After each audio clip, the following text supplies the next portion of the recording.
Hello, my name is Ebony and welcome to the Film Spark podcast, a podcast that brings you movie reviews and media deep dives into horror and much, much more. This is the Conjuring Classics, a deep dive series based on the notorious paranormal investigators the Warrens and the infamous investigations now known as the famous film franchise, the Conjuring universe. But is what we see on the screen the truth or mere fiction for ratings? It's this question and others I hope to answer within this series. So grab your popcorn, a plushie, and a drink as we deep dive The Conjuring Classics. This is episode 2, The Conjuring, or also known as The Perron Family. Warning, spoilers ahead.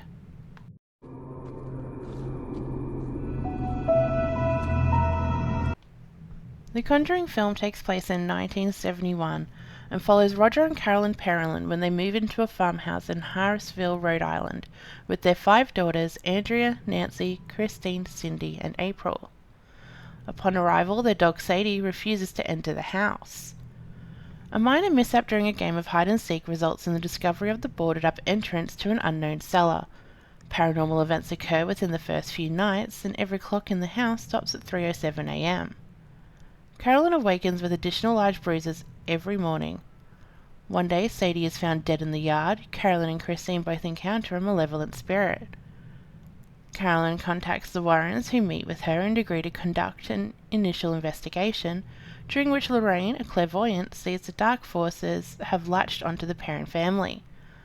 She explains that leaving the house will not set them free, and to gather evidence, they place cameras and bells around the house with the help of their assistant Drew Thomas and police officer Brad Hamilton. Further research reveals that the house once belonged to an accused witch named Bathsheba Sherman, who sacrificed her week-old baby to the devil and killed herself in 1863 at 3:07 in the morning after proclaiming her love of Satan and cursing all who took her land. There are reports of numerous murders and suicides through the years in the houses that were built on the property. One morning, Bathsheba appears to Carolyn and fully possesses her. That night, the group hears the spirit lurking Cindy into the wardrobe, where she reveals a secret passage. Lorraine enters the passage and falls down to the cellar, where she sees the spirit of a woman whom Bathsheba had possessed long ago and used to kill her child. Bathsheba attacks Nancy. The incident is caught on camera. The Warrens conclude it is sufficient evidence to receive authorization from the Catholic Church to perform an exorcism. But Father Gordon explains that approval would have to come directly from the Vatican because the Perron family are not members of the Catholic Church. The Warrens' daughter Judy is attacked in the Warren home by Bathsheba. The Perron family takes refuge at a motel, but Carolyn takes Christine and April back to the house to kill them. Ed, Lorraine, and Brad find Carolyn in the cellar trying to stab Christine. Lorraine warns that if they take Carolyn outside the house, Bathsheba will kill her. They tie Carolyn to a chair and Ed attempts the exorcism himself, though Carolyn escapes and attempts to kill April. Lorraine is able to call her by reminding her of a special memory she shared with her family, allowing Ed to complete the exorcism, lift Bathsheba's curse, and condemn her back to hell. Returning to his home, Ed adds the haunted music box from the Perron home to the room of cursed artifacts that they have collected from past cases. As he leaves, the music box starts playing on its own. This is the story that you may have seen on the big screens, but how much really happened? What is the true story, and could it possibly be more sinister than the story told on screen? Let's deep dive.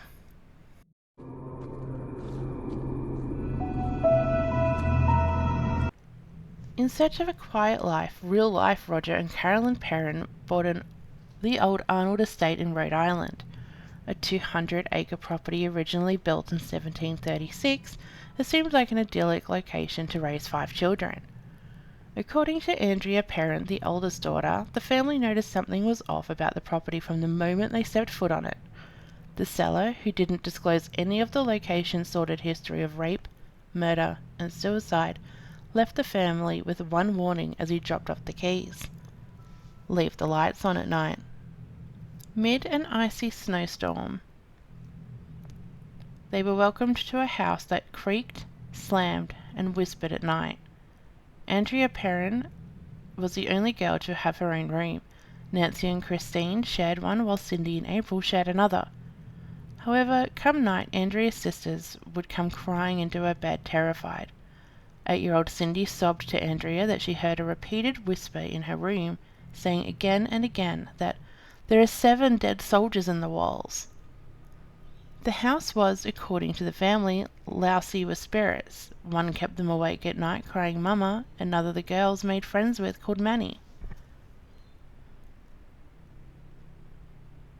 Over the decade the family lived at the house. The Warrens came over to investigate many times, once performing a seance on Carolyn that, according to Andrea, caused her mother to speak in tongues and levitate. It wasn't until 1980 that they were able to sell the house and move out.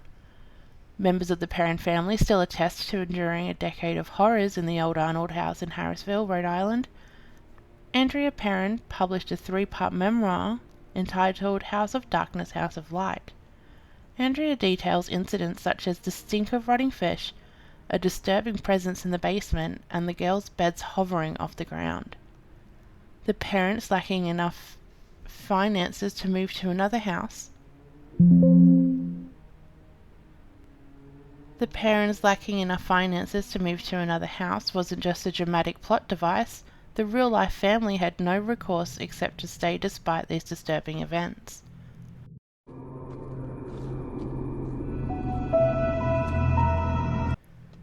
In the case of The Conjuring, it's one of the few films the family it's based off stands behind. Still to this day, the family insists the occurrences are real and they endured 10 years of fear. Let's take a look into some of the details that have been made public and where artistic liberty has been used for the films. 1. The sisters' bond. Before moving into the farmhouse, the Perron girls were 5 close sisters who were kind to each other. However, with their toys shifting around to different rooms when they weren't looking, suspicions and accusations began to creep into their minds. The sisters started fighting with each other and their mother had to intervene and tell them to stop. That's when Cindy, the second youngest sister, decided that she would share her toys with the kids who were visiting her in the bedroom and playing with her toys. At first, the children believed that the ghosts that were obviously walking around the house were kind of benevolent, or at least harmless. The spirits served as playmates and even babysitters, and the children enjoyed their company. The girls even claimed that the ghost tucked them in at night and kissed them on their foreheads. Cynthia said, when we first moved into the house, for the first 2 months there was a woman that came and kissed me every night on the forehead that I thought was my mother. Andrea, her sister, said Mum smelled like ivory soap and the spirit smelled like flowers and fruit. 2. When good turns evil. The Perron children didn't think much of living in a home with good spirits. They would go out and enjoy a family day and not think anything of their interdimensional life back at home, where they lived in between the physical world and the spirit world. When they began to speak out about their experiences 30 years later, they had even a fondness for their benevolent yet ghostly roommates.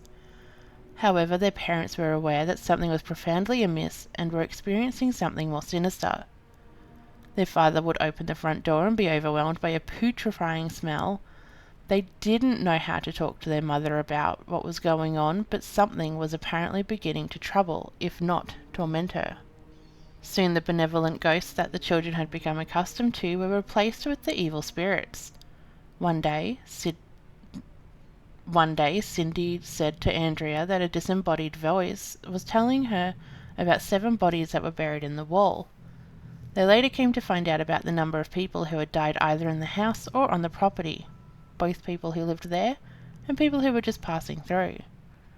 Before too long, the family would be awakened every morning at 5:15 by an overwhelming smell of rotting flesh. Andrea claimed that the malevolent male spirit tortured the 5 little girls, but she refused to provide any details of the horror. Number 3. The spirit of Bathsheba. Carolyn, the family's matriarch, was the one who seemed to experience the worst aspects of the haunting at the Rhode Island farmhouse. Shortly after the family moved there, she claimed that she was visited at night by a woman in grey, whose head was hanging at her side. The woman told her to leave or she would be driven out with the doom and gloom. After consulting with the demonologists Ed and Lorraine Warren, she became convinced that the woman haunting her was the ghost of Bathsheba Thayer. Bathsheba Thayer lived in the farmhouse in the 19th century and had 4 children, 3 of whom died. She was accused of sacrificing an infant to Satan by stabbing it in the back of the neck with a knitting needle, though the evidence could not be held up in court. When Carolyn received a mysterious stab wound in her leg that seemed to be similar to the one that killed the infant, Lorraine Warren suggested that Bathsheba had taken her knitting needles to the grave and was using them in the hauntings. Andrea Perron said in an interview whoever the spirit was, she perceived herself to be mistress of the house, and she resented the competition my mother posed for that position. Number 4. The Possession. Bathsheba Thayer's haunting at the house allegedly began as harmless poltergeist activity. The family members might find themselves prodded, poked, or pinched. Objects would be mysteriously moved from one place to another. Much was attributed to the friendly ghouls until things got much, much worse. The local law says that Bathsheba Thayer was a witch who made a pact with the devil in which she was granted youthful beauty, but at a high cost. She was turned into stone upon her death. As a ghost, she was condemned to torture people, possibly out of jealousy for beauty that could never be again hers. Enter Carolyn Perron, a beautiful woman and the wife of Roger Perron. Andrea believed that Bathsheba wanted Roger and was prepared to do anything to get him. Carolyn claimed that Bathsheba tormented her both emotionally and physically, as if the ghost was actually possessing her.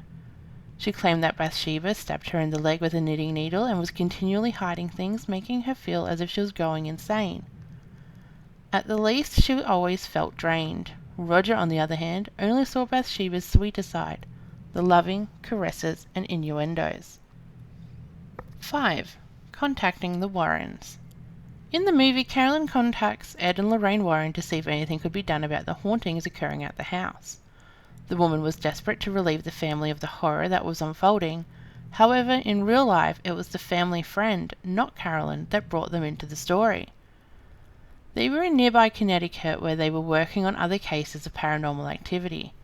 Andrea said, "We never actually contacted the Warrens. Our friend Barbara went to see them in Putnam because they did things all around the area. They were informed about us, and the Warrens immediately decided that they were going to investigate." Perhaps the reason why Carolyn herself didn't contact the Warrens is that she was afraid that no one would listen to her. Reportedly, when they came to visit, she was ecstatic that someone believed her and might try to help. Why didn't the father, Roger, try to contact the Warrens or anybody else? Because for a long time into the family's nightmare, he simply didn't believe it was real.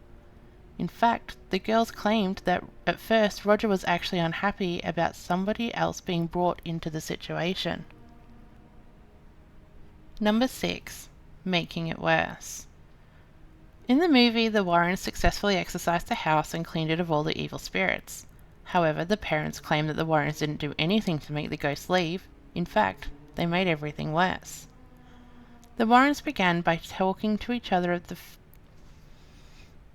family members about what happened. They later conducted a séance with the parents in the basement of the home. Lorraine never talked publicly about what happened during the ritual, but she was clearly disturbed by some of the things she saw.